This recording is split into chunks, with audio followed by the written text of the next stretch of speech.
नमस्ते, प्रणाम, स्वागत करती हूँ अपने यूट्यूब चैनल पर। आप सभी लोग के सामने एक होली गीत सुनाने जा रही हूँ। शंकर भगवान पार्वती जी का है। आप लोग सुनिएगा और कमेंट बॉक्स में बताइएगा गीत कैसा लगा।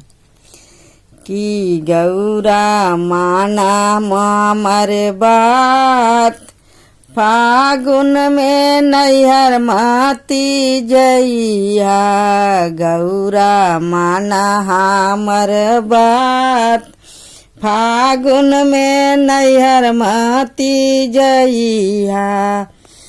अपना के लाइब गौरा भंगिया धतुरवा, अपना के लाइब गौरा भंगिया धतुरवा। तोहरा के पुआ पकवान, हे हो तोहरा के पुआ पकवान। फागुन में नैहर माती जइहा। गौरा माना हमर बात, फागुन में नैहर माती जइहा।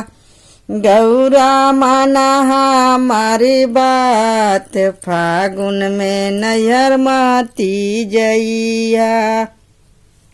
अपना के लाइब गौरा भभूत भूषणमा, अपना के लाइब गौरा भभूत भूषणमा। तोहरा के रंगवा गुलाल, हे हो तोहरा के रंगवा गुलाल।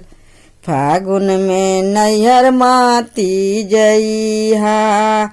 गौरा माना हमर बात, फागुन में नैहर जानी जइया।